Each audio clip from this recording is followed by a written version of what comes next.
I've been reporting on Uber for several months now.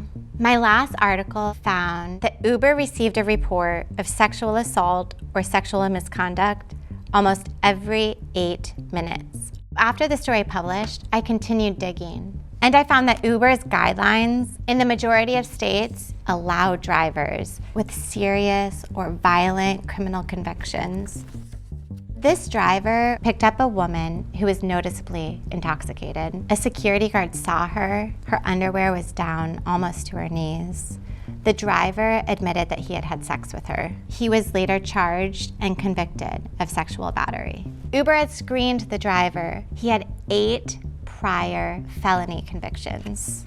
But the background check had come out clear because all of his convictions were more than 7 years old. There are certain convictions that Uber never allows, including sexual assault, murder, kidnapping, and terrorism. But there is another category of crimes that Uber's policies in general allow if the convictions are more than 7 years old, including child abuse, reckless driving, and violent felonies. Uber says that it feels strongly that its background check process is thorough, accurate, and fair. They say that prospective drivers must undergo a multi-step safety screen that checks for violent offenses. But there are gaps in how Uber conducts its screenings.